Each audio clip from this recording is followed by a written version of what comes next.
Welcome to God, Sex, and You, a daily discipleship podcast on healthy sexuality. Here's your host, Purity Pastor, Dustin Daniels. Today we continue our series titled The Gay Christian Identity, What It Is and How to Respond. My guest is Joe Dallas, and our conversation is taken from his webinar with the same name. Joe is a conference speaker, an ordained pastoral counselor, and the program director of Genesis Biblical Counseling, which is a counseling ministry for men dealing with sexual addiction and other sexual relational problems. Today we dive into the words of Jesus. Did Jesus ever say anything about homosexuality? Why or why not? And why does it matter? Well, let's find out. On today's episode of God, Sex, and You, we'll discuss three things. Number one, is the Bible your ultimate authority for life? Number two, have we replaced doctrine for entertainment? And number three, why reform must happen before revival. Today's show is titled Jesus and the Homosexual. You know, there's a lot of talk that Jesus never said anything about homosexuality, Joe. So, since Jesus didn't say anything, then what's the big deal here? Well, of course, Dustin, we don't know whether or not he said anything about it because according to John's gospel, all the books ever written at that time could not contain everything Jesus said or did. Yeah. So he may well have spoken on it. We don't know. But what we do know is, number one, there are lots of behaviors that the Gospels don't record Jesus condemning. According to Matthew, Mark, Luke, and John, there is no record of Jesus condemning incest or wife-beating or bestiality. Now, no reasonable person would say that he condones those behaviors just because he didn't specifically condemn them. He knew he was speaking primarily to Hebrew audiences who adhered to the law of Moses, and the law was very clear on sexual and moral issues. Therefore, there would probably have been no need for him to speak for or against homosexuality because it was commonly understood that, like adultery and fornication, was indeed a behavior prohibited by God. But more important than that, Jesus did talk about what God intended for the sexual and the marital experience. When he was asked a question about marriage, his response was, "Do you not know that he who created them male and female? For this reason, a man will leave his father and mother and cleave to his wife. They will become one flesh. What God has joined together, let no one set asunder." Now, what he just did there, Dustin, was he laid out the standard. He said, this is what the Creator intended, that marriage be monogamous, that it be permanent, that it be independent, and that it be heterosexual. And anything falling short of that is, in fact, the definition of sin. So while it's true that in the gospel accounts Jesus did not mention homosexuality as a sin, he did clarify what God intended the human sexual experience to be. And anything outside those parameters then would have to be recognized as falling short of God's will. Joe, how important is it that we as Christians, and especially Christian leaders, whether you're a pastor, a priest, a minister, a lay leader, a small group leader, how important is it that we understand what you just said as far as that biblical definition of sexuality? Really, really important point, Dustin. I mean, something I often say, in fact, I say it so much I'm beginning to sound like a parrot. We need to know the truth. We need to live the truth. We need to express the truth. First, we need to know it. What has God said? And I think a lot of our listeners, and probably you as well, will agree, Dustin, that one of the biggest scandals of the modern church is the level of biblical ignorance. Absolutely. That exists in the church today. We are not studying the Bible as we should. It's not being taken seriously as the ultimate authority for life, for questions about doctrine and experience and so forth. And because of that, there are many believers today who really don't know what God intended for the human sexual experience. And I think that speaks to the failure in many cases of us in the church to be teaching the Bible plainly and feeding the flock in that way. I think we have substituted doctrine too many times for either entertainment or pop psychology, and the result is a lot of ignorance. We need to know the truth. We need to live it, and I think this has been one of our biggest weaknesses too, Dustin, is that when it comes to homosexuality, for example, in the 70s and the 80s, the church very vehemently opposed homosexuality in the culture, while privately too many Christians were using pornography, committing adultery, sleeping together before marriage, and so forth. And when the terrible scandals in our own leadership hit the fan, the gay community said, oh, great.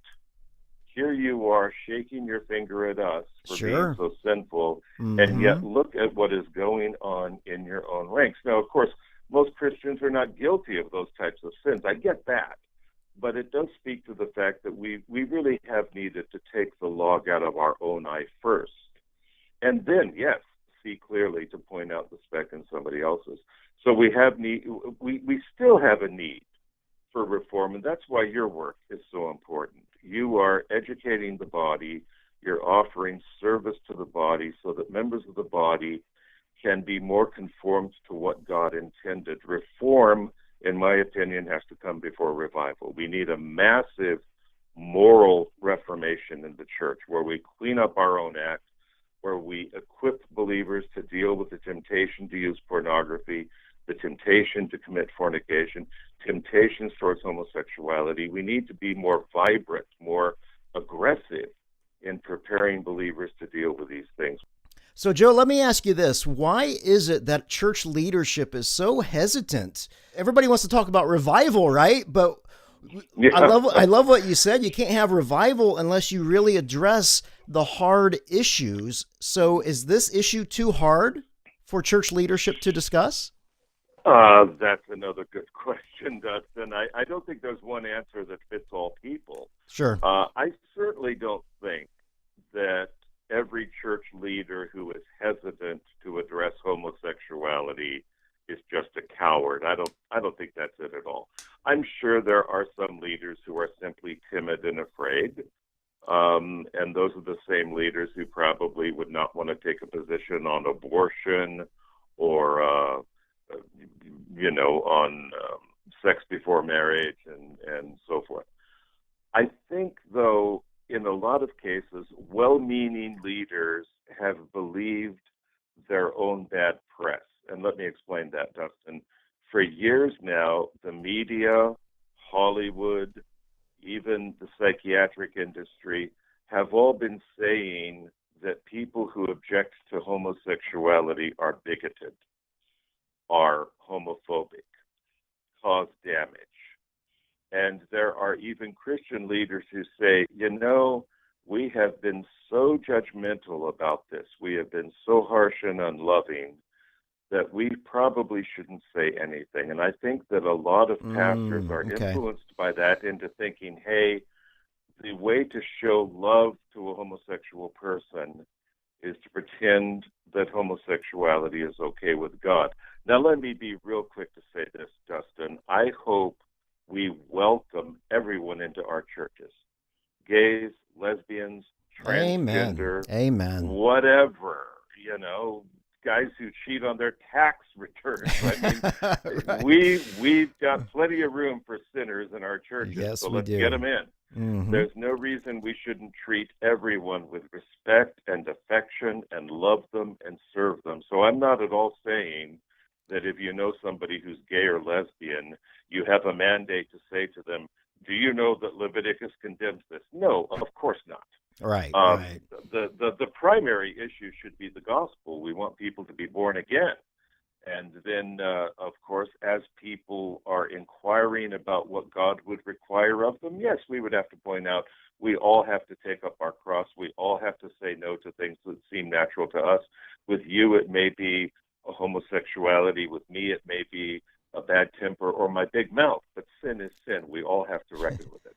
Sure. But I think that some leaders mistakenly think that it is somehow damaging to say, yes, this is what God intended, and no, this is not what God intended. And I think that at times we are, as a church, in danger of thinking that if we get people to feel good about us and to like us and to think we're very loving, that means we've reached them, and that's not true. Mm.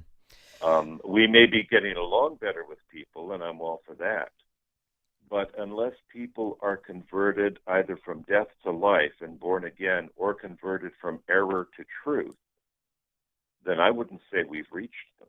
Yeah. So I think that we need to rethink what it means to reach people, and that, I think, is why there's such ambivalence or timidity in modern leadership when it comes to addressing this. Besides, you know, and I know, and everybody knows, it's a hornet's nest. Oh, yeah. Right? Absolutely. Take a stand on this, and you're going to generate controversy. But, hey, come on now. Since when has the Church of Jesus Christ not been controversial?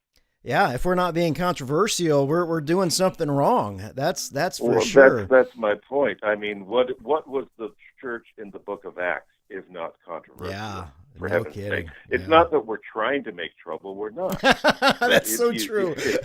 If you speak and go against the tides, you will be controversial. And, of course, no one could have been more controversial than Jesus, and he's the one who said, the servant is not above his Lord. I want to read that passage that Joe just quoted. It comes from John chapter 15, verse 18. These are the words of Jesus. If the world hates you, remember that it hated me first. The world would love you as one of its own if you belong to it. But you are no longer part of the world. I chose you to come out of the world, so it hates you. Do you remember what I told you? A slave is not greater than the master. And since they persecuted me, well, naturally, they're going to persecute you. And if they didn't listen to me, they're not going to listen to you. They'll do all of this because of me, for they have rejected the one who sent me. They would not be guilty if I hadn't come and spoken to them. But now they've got no excuse for their sin. Anyone who hates me also hates my Father. If I hadn't done such miraculous signs among them that no one else could do, they would not be guilty.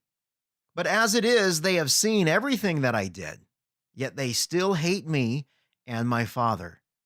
This fulfills what is written in their scriptures. They hated me without a cause.